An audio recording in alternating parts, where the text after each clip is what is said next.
चार साथियों, हृदय से पुनः आप सभी का बहुत बहुत वंदन, अभिनंदन। आपके साथ लगातार खड़ा हूं उस मैदान में जिसमें आप सफलता पाना चाहते और अपनी जिंदगी में कुछ बड़ा करना चाहते, और यही क्रम आज के इस वीडियो में भी आपके लिए है। सबसे पहले मैं वंदना प्रसाद जी का बहुत आभारी हूं, जिन्होंने मुझे लगातार हर मेरे वीडियो पे जो भी उन्होंने देखा, मुझे कमेंट किया। मैं ऐसे समस्त साथियों का जो भारत के किसी भी शहर से हैं, जो लगातार मेरे काम को सराहते हैं, मुझे अप्रिशिएट करते हैं, मुझे गर्व महसूस होता है। क्योंकि जब आप किसी के कार्य को, अच्छे कार्य को अप्रिशिएट करते हैं, तो जिस बिहेवियर को आप अप्रिशिएट करते हैं वो लगातार रिपीट होता है, और इससे मुझे ऊर्जा मिलती है कि मैं और वीडियो बनाऊं और भारत के समस्त साथियों को और प्रेरित कर सकूं। और आज का वीडियो बनाने से पहले दो लाइन्स आपके लिए।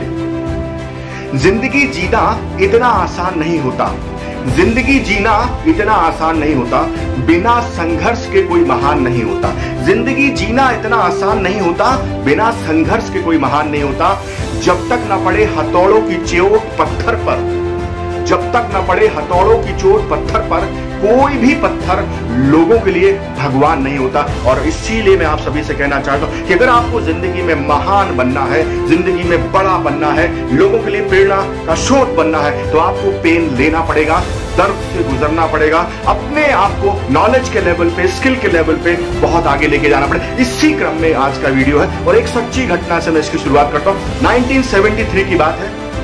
हमारे देश के एक बहुत बड़े विचारक, बहुत बड़े मोटिवेशनल लीडर, जिनका नाम है शिव खेड़ा, 1973 की वो बात कर रहे हैं। और उस समय वो बात कर रहे हैं कि उस समय उन पूरे देश में कोल माइंस में उनके पिताजी का कब्जा था। कोल माइंस के बहुत बड़े बिजनेसमैन थे उनके पिताजी, बहुत बड़ा नाम था, बहुत बड़ा काम था। लगभग 1000 से ज्यादा एम्प्लॉय उनके यहाँ काम करते थे। और रातों रात 1973 में गवर्नमेंट ने डिसीजन लिया कि हम इसको प्राइवेटाइजेशन से हटा के गवर्नमेंट के अंडरटेकिंग में कोल माइंस को दे देंगे। अब जो जितनी भी कोल माइंस होंगी सब सरकार की होंगी। और रातों रात अर्श से फर्श पे आ गए। एक दिन पहले कोई व्यक्ति अमीर था, 1000 एम्प्लॉय काम करते थे, और दूसरे दिन वो व्यक्ति रोड पे था।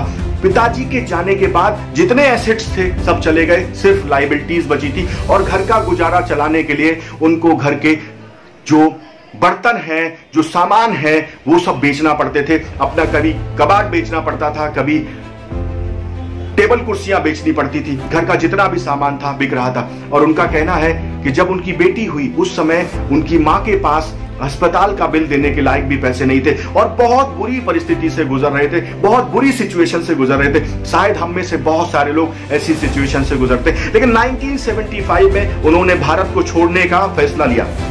1975 में जब वो त्रस्त हो गए, कई सारे बिजनेस किए, 2 से 3 बिजनेस किए, बिना पैसे के बिजनेस किए, सारे बिजनेस में फेल हो गए। 1975 में उन्होंने इस देश को छोड़ने का, अपनी मातृभूमि छोड़ने का फैसला लिया। और उनकी बहन ने उनको स्पॉन्सर किया कि वो कनाडा पहुंच सके। जो भी खर्चा था उन्होंने दिया। और कनाडा पहुंचने के बाद टोरंटो शहर में उन्होंने एक 1 BHK फ्लैट लिया, जहां पे उनको फर्श में सोना पड़ता था। आप सोचो, कोई अमीर आदमी अचानक से जमीन पे आ जाए और उसके बाद वो दूसरे देश में उसको शरण लेनी पड़े, और दूसरे देश में जाके उसे जमीन पे सोना पड़े।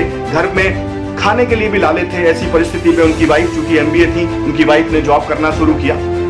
ये कहानी मैं आप सभी को इसलिए सुना रहा हूं कि कहीं ना कहीं आपकी कहानी भी ऐसे ही रिलेट होती है, और कई बार हम हिम्मत हार जाते। तो उनकी वाइफ जॉब करती थी, उससे गुजारा चलता था। लेकिन शिव खेड़ा साहब घर से जब निकलते थे तो पूरा टाई वाई सूट लगा के निकलते थे। जब घर से बाहर जाते थे तो लोगों के बीच में बहुत बार लोग उनसे पूछते थे, what you did, what you do, mister Shiv, what you do. तो हमेशा वो कहते थे कि I am doing the business of import export, I am in business of import export. लेकिन एक दिन अचानक एक ट्रेड फेयर में, एक मेले में, एक कनाडियन व्यक्ति ने उनको देखा, और जो उनको लगातार घूर रहा था, उन्होंने पूछा उससे कि मिस्टर शिव आप क्या करते हो।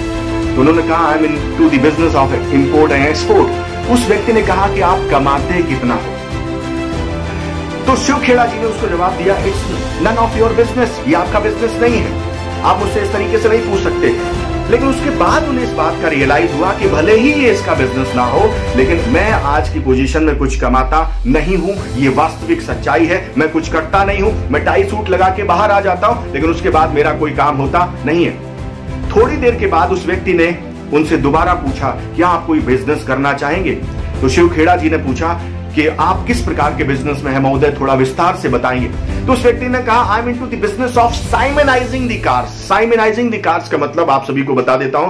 साइमनाइजिंग द कार्स जो का मतलब यह है कि एक आधुनिक वर्ड यूज किया गया जिसमें मशीनों के माध्यम से कार को धोया जाता है, सफाई की जाती है। तो शिव खेड़ा साहब ने उससे पूछा कि आप मुझे अपना बिजनेस पार्टनर क्यों बना रहे हो, आप मुझे अपने बिजनेस में क्यों लेना चाहते हो, इससे आपको क्या फायदा होगा। उसने कहा, यार अकेले कारों को धोते धोते मैं बोर हो जाता हूं, जब मैं कारों को अकेले धोता हूं तो बोर हो जाता हूं, अगर आप मेरे साथ रहोगे तो मेरा टाइम पास होगा। अभी मैं 2 कारें धोता हूं, साइड में आप भी धो रहे होगे, गाड़ियों को साफ कर रहे होगे, तो मैं जितनी कैपेसिटी है उतनी मैं धो सकता हूं, और आप धोगे तो उससे मेरा कुछ बिगड़ेगा नहीं। मेरे पास तो ऑलरेडी काफी बड़ा मार्केट है जिसमें मैं कारों को साफ करता हूं। लेकिन जब आप मेरे साथ होगे तो मुझे जो टाइम वेस्ट होता है, जो मुझे बोरिंग महसूस होता है, जो मुझे अंदर से बुरा लगता है, वो मेरा टाइम पास हो जाएगा, मैं बात करता रहूंगा और गाड़ियों को धोता रहूंगा।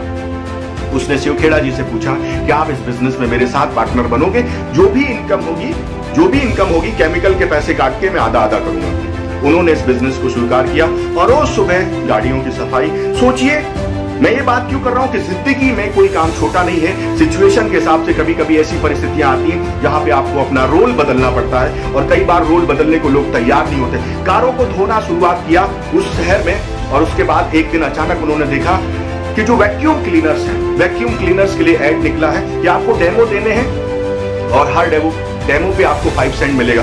वो जब गए, ट्रेनिंग लिया, इंटरव्यू दिया, इंटरव्यू देने के बाद ट्रेनिंग हुआ, ट्रेनिंग के बाद उनको पैप टॉक में समझाया गया कि किस तरीके से काम करना है। उसके बाद उनको लगा यार ये तो काम बहुत अच्छा है, सिर्फ लोगों को डेमो देना है।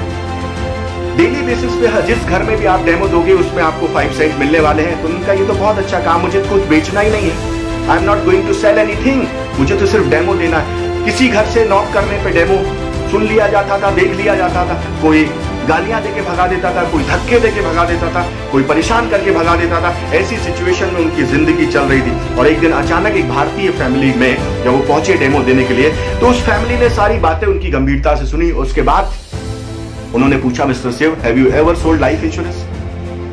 उन्होंने कहा, नहीं, लाइफ इंश्योरेंस तो मुझे बेचना ही नहीं है, लाइफ इंश्योरेंस के बारे में तो आप बात ही मत करो।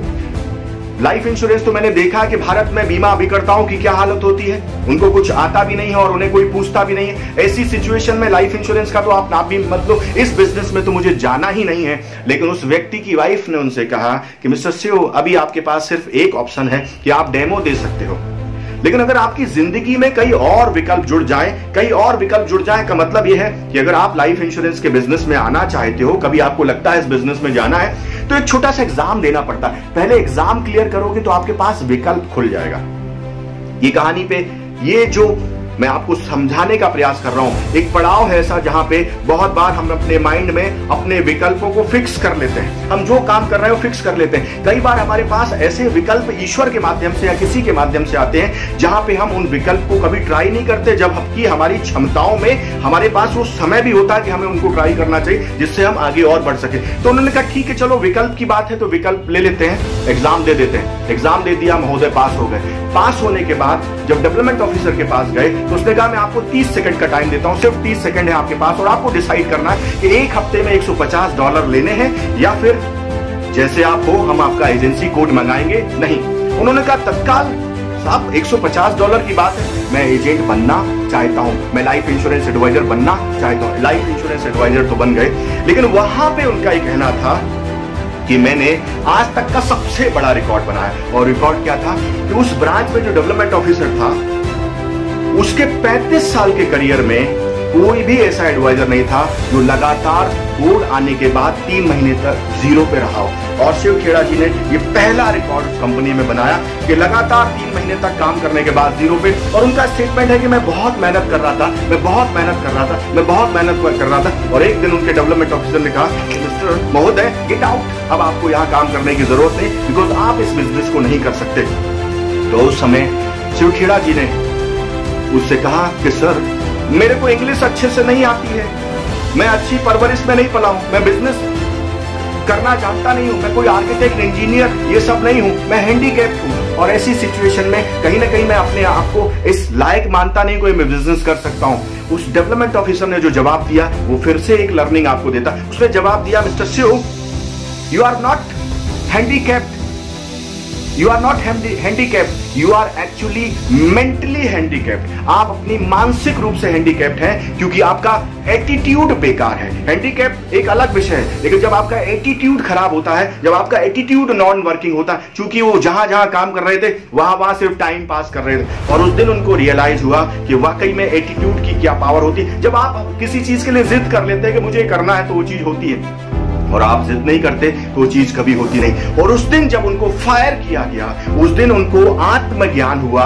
उस दिन उनको ब्रह्म ज्ञान हुआ, उस दिन उनको इस बात का एहसास हुआ कि जिंदगी में धक्के खाते खाते कब तक आगे चलेंगे, कहीं ना कहीं तो हमें सेल्फ रियलाइजेशन करना पड़ेगा और सेल्फ रियलाइजेशन करके आगे बढ़ना पड़ेगा। उस दिन उनका ये कहना था कि मैंने ये माना कि जिंदगी में कई बार समस्याओं की जड़ मैं खुद ही होता हूं, कई बार समस्याओं की जड़ मैं खुद होता हूं। समस्याएं बाहर नहीं होती हैं, समस्याएं मेरे अंदर होती हैं, और वो समस्याएं जो मुझे काम करने नहीं देती, वो जो मानसिक स्थिति मुझे काम करने नहीं देती, उसकी वजह से इंसान कभी आगे बढ़ता नहीं है। जैसे मैं लर्निंग के प्रोग्राम्स लेता हूं, जैसे मैं आपको सिखाने का प्रयास करता हूं, तो बहुत सारे लोगों को लगता है इसकी जरूरत क्या, बिकॉज ये जो ब्लॉकेज है ना, ये ऊपर वाला आपको हमेशा काम करने देता नहीं है अगर आप इसकी सोच के हिसाब से चलते हैं, और अगर आप इसमें सकारात्मक सोच डालते हैं तो बदलता है। तो उन्होंने उस दिन डिसाइड किया कि कुछ भी हो जाए अभी काम करना है। एंड अभी तक वो जो कर रहे थे, और लर्निंग आपको देता हूं, अभी तक वो जो कर रहे थे प्रॉमिस कर रहे थे, दूसरों से वादा कर रहे थे, मैं ये कर दूंगा, मैं वो कर दूंगा,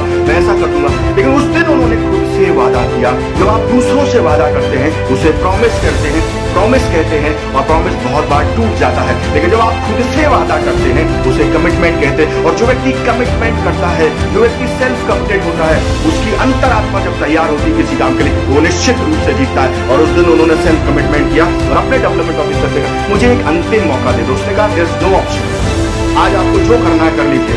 इसके बाद शाम को 7 बजे से लेके एक बिजनेस कॉल पे 40 किलोमीटर तक दूर हो गए, और उनका कहना था उस दिन मैं फूट के बिगड़ के होया, मैं बहुत परेशान था, मैं अंदर से कैसा महसूस कर रहा था मैं आपको बता नहीं सकता। लड़े शाम को 7 बजे से लेकर रात के 11:30 बजे तक उन्होंने बिजनेस कॉल किया, और बिजनेस कॉल करने के बाद लगातार वो समझा रहे थे, सब कुछ कर रहे थे, और उस व्यक्ति ने लास्ट में उनसे कहा कि रात के 11:30 बज रहे हैं मिस्टर शिव, मेरे घर से जाने का क्या लोगे? How much will you charge to get out from my home? और उन्होंने कहा $27 की ये पॉलिसी है जो आपको देनी पड़ेगी। उस व्यक्ति ने चेक काट के दिया, इससे पहले मेरा दिमाग बदल जाए, बाहर निकल जाओ, get out before I change my mind, ये उन्होंने उससे कहा, और शिव खेड़ा जी निकल के आए। उसके बाद उन्होंने जिस तरीके से अपना रवैया बदला, काम बदला, और खुद से कमिटमेंट किया। डेवलपमेंट ऑफिसर के पास जब दूसरे दिन गए तो उन्होंने कहा सर ये छोटा सा चेक लेके आया हूं, और इस चेक से मैं आगे की जिंदगी को तो नहीं कह सकता, लेकिन आज के बाद कभी मैं आपको निराश नहीं करूंगा, आज के बाद मैं कभी अपने आप को निराश नहीं करूंगा। उसके बाद हम सारे लोग जानते हैं कि उन्होंने वहां बहुत सारे बिजनेस किए, और उसके बाद एक मोटिवेशनल स्पीकर के रूप में खड़े हुए। आज का ये लेसन जो मैं आपको देना चाहता हूं, ये 2 चीजें सिखाता है। पहला, self commitment, the power of commitment, the power of self realisation. अगर आप स्वयं से कमिटेड हैं कि मुझे अपने लेवल को आगे बढ़ाना है, अपने स्किल के लेवल को आगे बढ़ाना है, अपने आप को आगे लेके जाना है, अगर आपके अंदर वो कमिटमेंट है, अगर आपके अंदर वो जज्बा है, आपके अंदर वो डिजायर है, और वो मोरल कमिटमेंट बहुत इंपॉर्टेंट होता है जो आप स्वयं से करते हैं किसी अच्छे कार्य के लिए। मोरल कमिटमेंट, अगर वो मोरल कमिटमेंट जो है वो लीगल कमिटमेंट से भी बड़ा होता है, और मोरल कमिटमेंट आपको जिंदगी में आगे लेके जाता है। आपने आज ये जीवंत घटना, ये सच्ची कहानी शिव खेड़ा जी के बारे में जो मैं बात करता हूं, मुझे पता है कि वो जिस लेवल पे है शायद उनके बारे में बात करना मेरे जैसे हजारों लोग मिलकर भी उनके बारे में बात करें, लेकिन मैं आपको कुछ समझाने का प्रयास करता हूं। फर्श से अर्श पे आ गए, और जमीन से उठ के वो व्यक्ति जहां पहुंचा, आज भारत का हर बीमा अभिकर्ता पहुंच सकता है। भारत के हर बीमा अभिकर्ता को वहां पहुंचने का प्रयास करना चाहिए। आप में भी वो जज्बा है, आप में भी जुनून है, आप में भी वो क्षमताएं हैं कि आप पहुंच सकते हैं। It is you who decide the race. जब टूटने लगे हौसला, जब टूटने लगे हौसला, तो याद रखना बिना मेहनत के तक तो ताज नहीं मिलते। ढूंढ लेते हैं अपने लक्ष्य को अंधेरे में भी, जुगनू, क्योंकि रोशनी के मोहताज नहीं होते। भारत का हर बीमाधिकर्ता अगर इस वीडियो को आप पसंद करते हैं तो निश्चित रूप से आपके अंदर ऊर्जा शक्ति आएगी। अगर ये वीडियो आपको अच्छा लगा, ऐसी कौन सी कहानी है जो इस वीडियो से आपके अंदर रिलेट होती, निश्चित आप मुझे लिखेंगे और इस वीडियो को अप्रिशिएट करेंगे तो अगला वीडियो जल्दी ही आपके लिए लेके आऊंगा। और अभी के लिए सिर्फ इतना ही कि आपको मेरी ढेरों शुभकामनाएं। आप मुझे लगातार पसंद करते हैं, इसके लिए मैं हृदय से आपका बहुत बहुत आभार।